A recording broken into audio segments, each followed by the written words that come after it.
네, 오늘은 시주은행들이 발표한 500조 원 규모의 생산적 금융이 과연 우리 경제와 국민에게 어떤 실질적인 변화를 가져올지 두 분 전문가와 함께 깊이 이야기를 나눠보려고 합니다. 그 생산적 금융의 정의부터요, 그 산업과 지역 경제는 어떤 그 지원으로 이어질지 핵심 쟁점들을 좀 차근차근 짚어보겠습니다.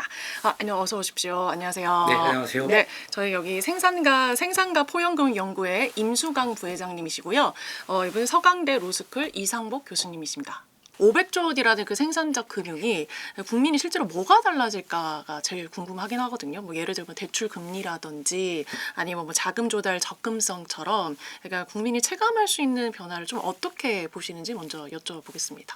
은행들의 영업 행태가 좀 달라질 것 같아요.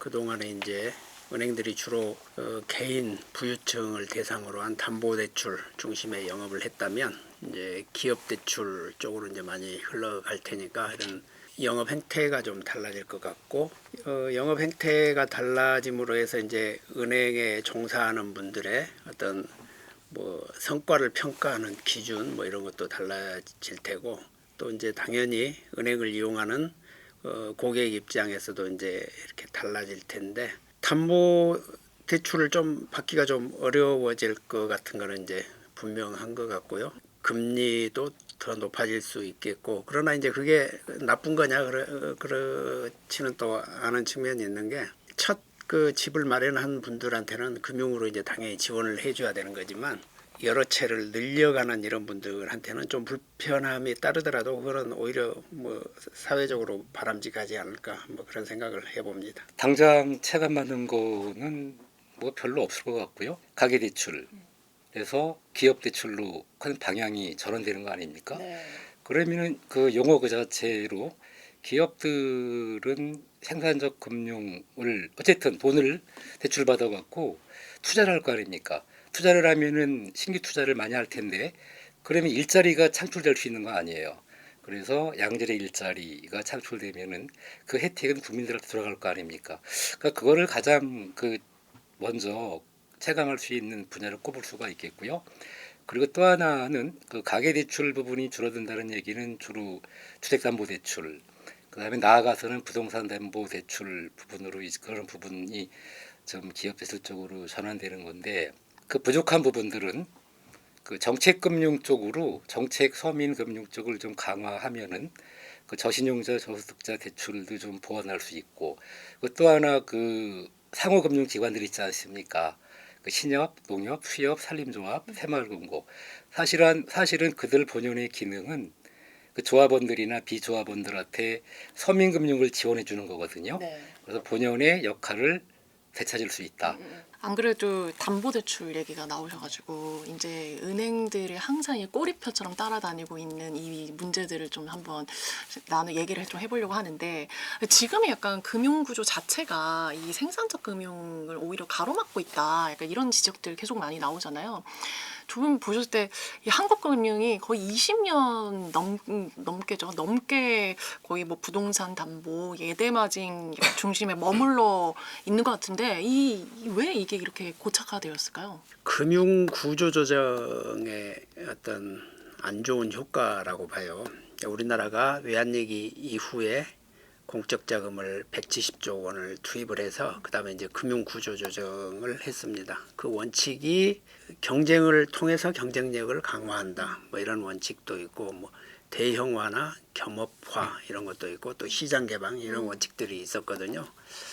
그 결과 이제 시장 개방을 했더니 그 은행 같은 경우는 메이저 은행들을 외국계 자본이 가져가는 뭐 이런 현상들이 나타나고 또 외국계 자본이 장악한 그 은행들은 이제 선진 금융 기법이라고 해가지고 과거에 기업 대출에서 개인 부유층을 대상으로 한 그 이제 영업 행태를 이렇게 바꾼 거죠. 그게 이제 그 가장 핵심이 되는 게 이제 담보대출인데 그 측면이 굉장히 큰 것 같아요. 네. 구조조정의 어떤 효과. 그리고 다른 또 하나는 BIS 비율이에요. 이거는 이제 거의 잘 안 알려졌다가 이제 최근에 이렇게 이제 입에 오르내리고 있는데 이게 어떻게 돼서 이제 문제가 되냐면 우리가 IMF 협상을 했는데 그 IMF가 요구한 거 가운데 BIS 비율을 지켜라. 그걸 협정문에 집어넣자. 이제 이렇게 해가지고 협정문에 집어넣었거든요. 그런데 이제 우리가 그 BIS 이 국제결제은행인데 국제결제은행이 홈페이지 딱 들어가 보면 네. 자기자본 비율은 권고 사항이지 강제 사항이 아니다. 이렇게 적혀 있어요. 바로 딱 그렇게 홈페이지에 나와 있네요. 적혀 있어요. 그래서 네네네. 이게 각국 사정에 따라서 그 상당히 이렇게 유연하게 적용을 할 수가 있는데 이거를 이제 우리나라와 IMF 그 협정문에 그걸 집어넣음으로 해가지고 우리나라에서는 이게 강제 규범이 돼버린 거죠. 이걸 안 지키면 이제 큰일 난 것처럼 이렇게 된 거고. 그런데 이 BIS 비율을 이제 위험 가중치 그 계산하는 이제 방법들이 있는데 BIS 비율이라는 게 핵심이 뭐냐면 은행들 보고 되도록이면 안전한 곳에 투자를 해라. 네. 위험한 곳에 투자를 하지 말아라. 채권을 사더라도 회사채 사지 말고 국채 사라. 이렇게 담보대출을 해라. 안 위험한 곳에. 그러다 보니까 이제 그쪽 이렇게 대출이 늘어난 거고 그 위험 가중치를 계산할 때 이제 담보대출은 그 위험이 굉장히 낮다고 쳐주거든요. 그리고 기업 대출은 높다고 쳐주니까 당연히 이제 은행들은 가계대출 쪽으로 가게 되는 거고 그게 이렇게 담보대출을 키우는데 굉장히 큰 역할을 했다. 그 두 가지를 이제 저는 평소에 생각을 하고 있습니다. 네. 예, 동의하고요. 그 네. 구조적인 문제가 IMF 외환위기는 우리나라 입장에서는 그 한일 병합처럼 제2의 국치일이라고도 불렸고요. 30대 대기업 중에 한 20여 개가 다 부도를 나고 날아가요. 근데 그 당시에 기업들이 저게 문어발식 확장을 했고 또 이 순환 출자 구조를 갖고 있었기 때문에 상호 지급 보증하다 보니까 굉장히 많이 무너졌죠. 그러니까 이런 환경 지금 임 박사님이 말씀하신 IMF 협정문에도 있었고 또 하나 아까 BIS 자기자본 비율도 있고 그런 거를 고려하다 보니까 일단 그 금융당국에서는 그 재무 건조성을 유지해라. 그러다 보니까 일정한 비율을 그 강행 규범으로 인식하게끔 만든 그런 좀 여건이 만들어졌고 은행들도 그 전에는 IMF 그 외환위기 98년까지는 기업 대출을 많이 했는데 그 이후에는 가계 대출, 특히 담보 대출, 주담대를 많이 했습니다. 네네. 그러니까 금융 그 당국도 금융 정책 당국도 좀 문제가 있다고 보여지고 또 하나는 금융회사들도 문제가 있는 거죠. 그리고 또 하나는 그 금융 수요자층인 소비자들은 별로 문제가 없어요. 네. 대출해지면 뭐 받는 거지. 그죠. 그들이 뭐 그리고 부동산 뭐 투자든 투기든 돈이 필요한데 돈 빌리러 갔더니 해주는 거 아닙니까? 그 소비자 탓을 하는 거는 그 금융 당국이나 은행은 적절치 않은 면이 좀 있습니다. 그 국제결제은행인 BIS가 국제은행 감독기구임은 분명해요. 네. 그리고 권고하는 것도 분명해요.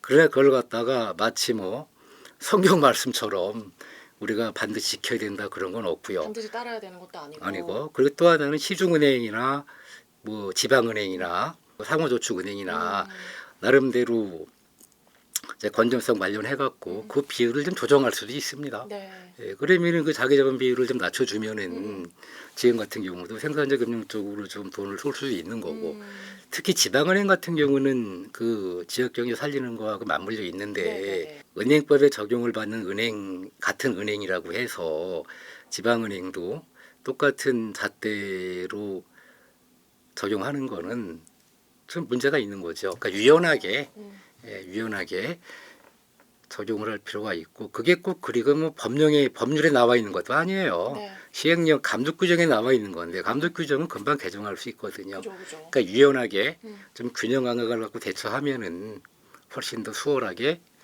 이 생산적인 분야로 돈이 흘러가게끔 해줄 수 있지 않나 그런 생각이 듭니다. 기술 기업, 약간 스타트업 얘기도 좀 궁금해서 여쭤보려고 했거든요. 이 솔직히 기술 기업은 스타트업들은 제일 돈이 많이 필요한데 이게 담보 위주 심사로 이제 가다 보니까 거의 자금 조달이 거의 안 된다고 하더라고요. 이 그럼 생산적 금융에서 제일 중요한 부분일 것 같긴 한데 이 심사라든지 대출 심사라든지 이 리스크 관리가 좀 어떻게 달라져야 될까요? 어려운데 이 생산적 금융을 한다고는 하는데 그 집행이 과연 기술기업이나 혁신기업, 모험기업 저기 아래까지 갈까? 저는 그게 좀 우려가 돼요. 그러니까 대기업 위주, 중견기업 위주로 흘러가지 않을까 그게 우려가 되고 또 하나는 예를 들어 최근에 그 뭐 금융당국에서 허용해 준 게 종합 투자계좌인가 뭐 IMF에도 있지 않습니까? 그것도 비상장 벤처기업 쪽으로 흘러갈 것 같아요. 예, 주로 흘러갈 게. 예. 그러니까 이 금융이 결국은 혈액의 역할을 하게 될 텐데 네. 물론 대기업도 중요하고 중견기업 중요하고 하지만 중소기업들 심지어 규모가 작은 소상공인들한테까지도 흘러 들어가야 되고 그리고 또 하나는 아까 지방은행 얘기했지만 지방은행들이 관계형 금융을 좀 해서 그러니까 뭐 관계형 금융이라는 건 대충 알지만 은행하고 기업하고 좋은 관계를 맺고 대출해 주는 것뿐만 아니라 네. 좀 친하게 지내면서 네네네네. 보살펴 주기도 하고 일회성에 그치면 안 되고 지속성도 확보하고 효율성도 확보해야 됩니다. 그래서 자금 집행을 들여다봐야 돼요.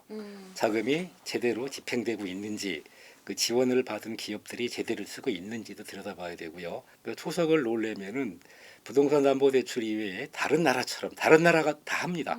근데 우리나라 경제 규모 10이고 이 굉장히 역량이 있는 나라인데 왜 못해요? 동산 담보 대출도 해야 돼요. 그렇죠? 중소기업, 벤처기업, 그 작은 기업들 갖고 있는 동산 담보 대출.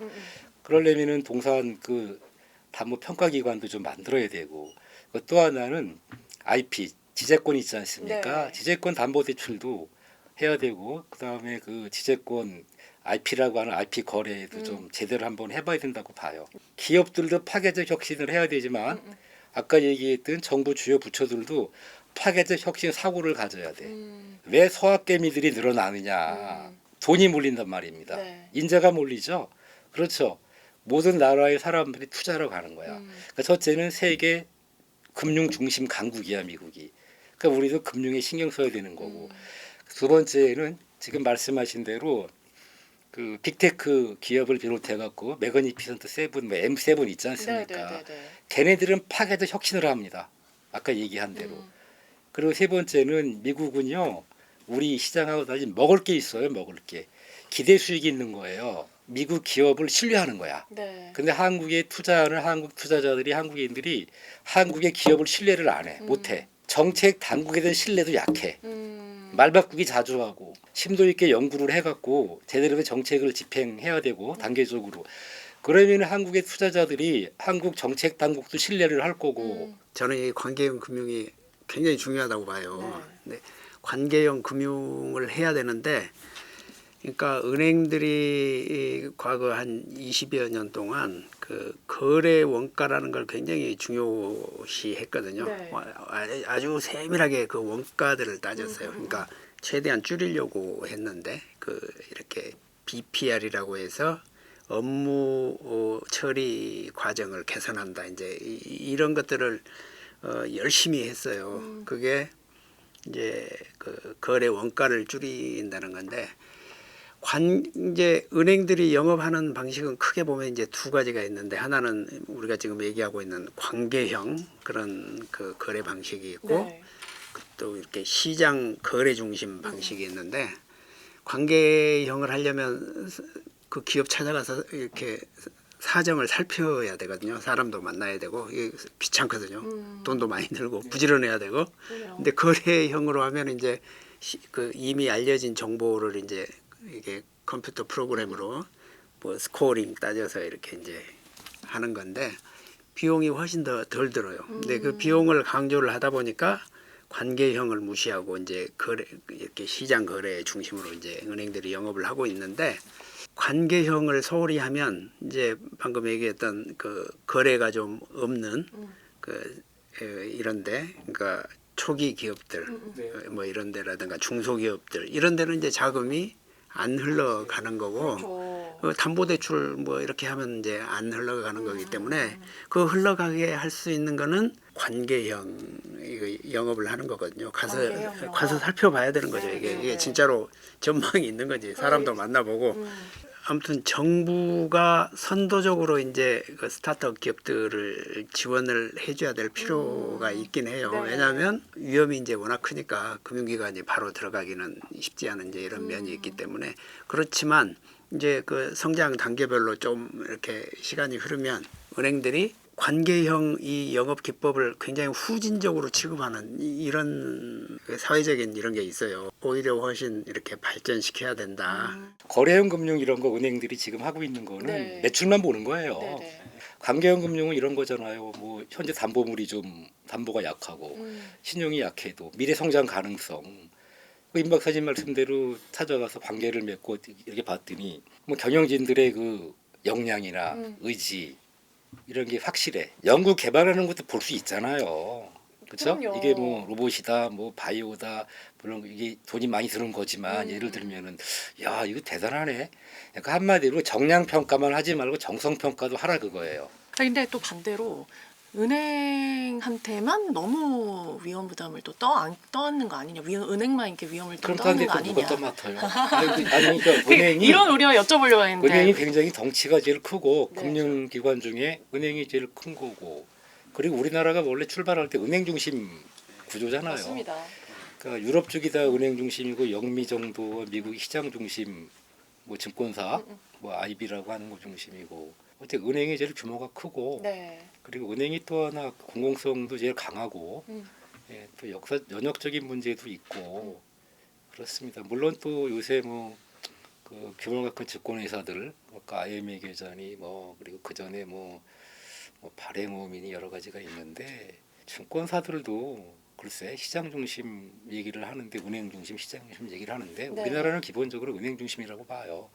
그리고 시장 중심 시장도 커졌으니까 네.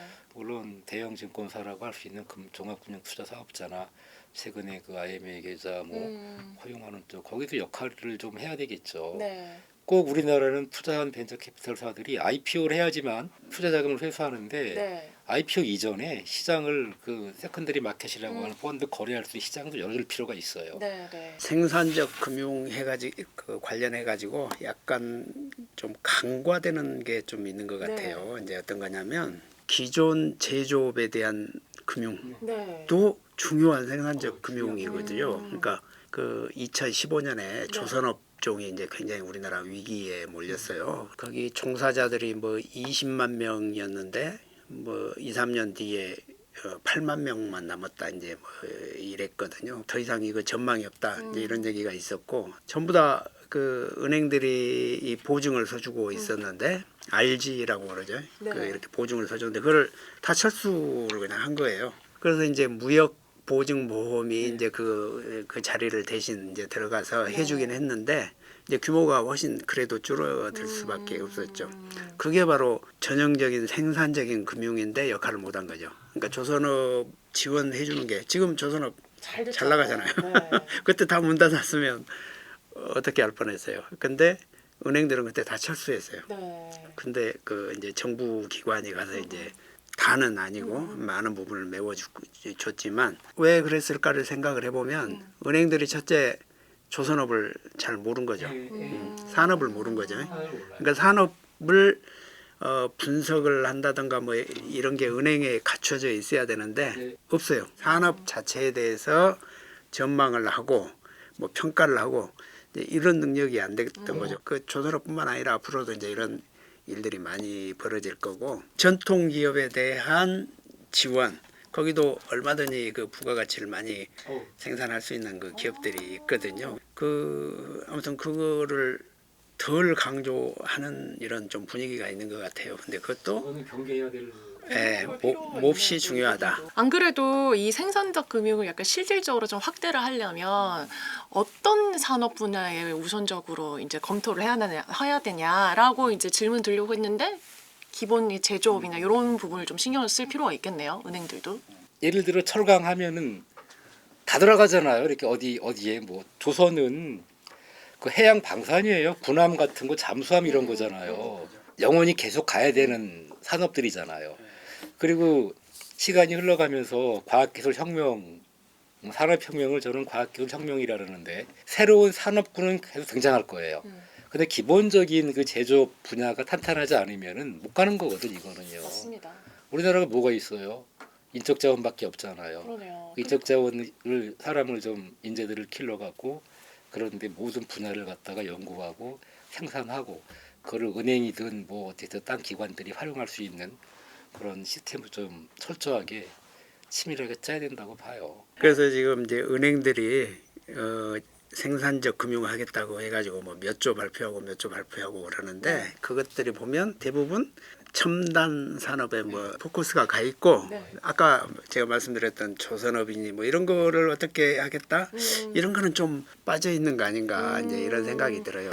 이번에 약간 지역금융에 대해서도 얘기를 좀 하고 싶은데 앞서서 잠깐 이제 지역에 돈이 잘 안 또 흘러간다 이런 문제 아쉬움이 좀 있다 약간 이런 얘기 해주셨는데 이게 지역 경제로의 이게 자금 흐름은 좀 여전히 쉽지 않은 것 같아요. 이런 지적들이 있는데 어떻게 생각하세요?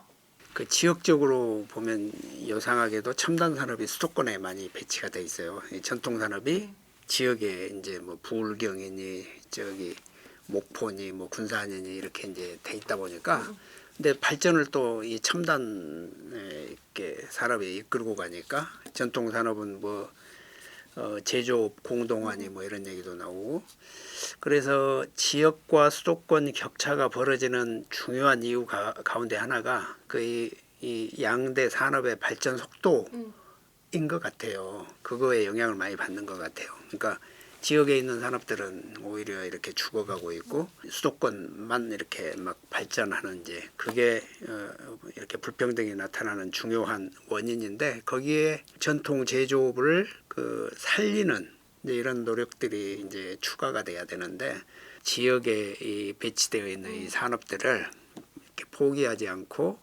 뭔가 좀 방향을 찾아서 이렇게 발전시키려고 하는 노력이 필요한데 그러려면 이제 사람과 돈이 이제 그쪽으로 이제 가야 되는 거죠. 뭐 인재들이 가야 되는 거고 돈도 가야 되는 거죠. 근데 지금 현상적으로 나타나는 거는 돈이 오히려 이렇게 수도권으로 유출이 되고 있거든요.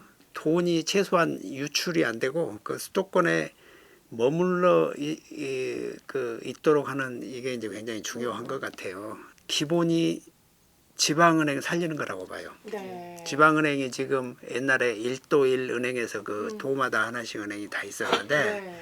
IMF 이후에 이제 다 사라지고 지금 2개밖에 없어요. 그 부산은행하고 전북은행. 맞습니다.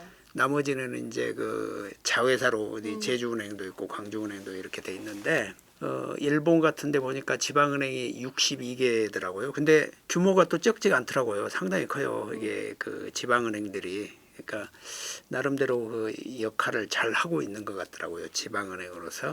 우리도 대구은행 같은 경우는 지방은행이지만 시중은행 선언을 한 상태고 지방은행으로서 정체성을 갖는 그 지방은행들이 이렇게 곳곳에 골고루 배치되어 있는 게 굉장히 중요하다. 일단은 지방은행 활성화가 전제되려면은 지역에 나름대로 그게 기업들이 들어가 있어야 될 거 아니에요. 그래야 거기 뭐 본점 소재지에 세금도 내는 거고 그러면은 괜찮은 역량 있는 미래 성장 가능성이 있는 파괴적 혁신을 하는 뭐 작은 기업이든 이런 기업들이 거기 들어가게 하려면은 뭔가 정부에서 인센티브가 필요하잖아요.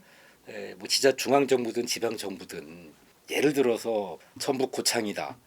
그러면은 그 지자체에서 기업이 들어온다 그러면은 토지를 무상으로 임대가 아니라 대여도 할 수 있어야 줄 수도 있어야 돼요. 네. 그렇잖아요. 무상 임대 100년이든 뭐 임대한다면은 그런 것도 필요하고 토지 무상 대여든 뭐 아예 증여도 할 수 있어야 돼. 네.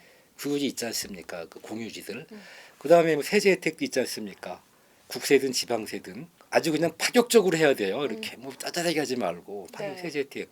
그다음에 정책금융 지원 뭐 이런 것도 파격적으로 해야지만 기업들이 갈 거고 그러면 이제 지역 금융이 활성화될 수 있겠죠 뭔가가. 네, 생산적 금융이 성공하려면 어떤 부분들이 좀 필요할지 아주 상세하게 또 자세하게 이야기를 나눠봤는데요. 오늘 함께해 주신 임수강 박사님 그리고 이상복 교수님 너무 감사드립니다. 네, 네. 수고하셨습니다. 수고하셨습니다. 감사합니다.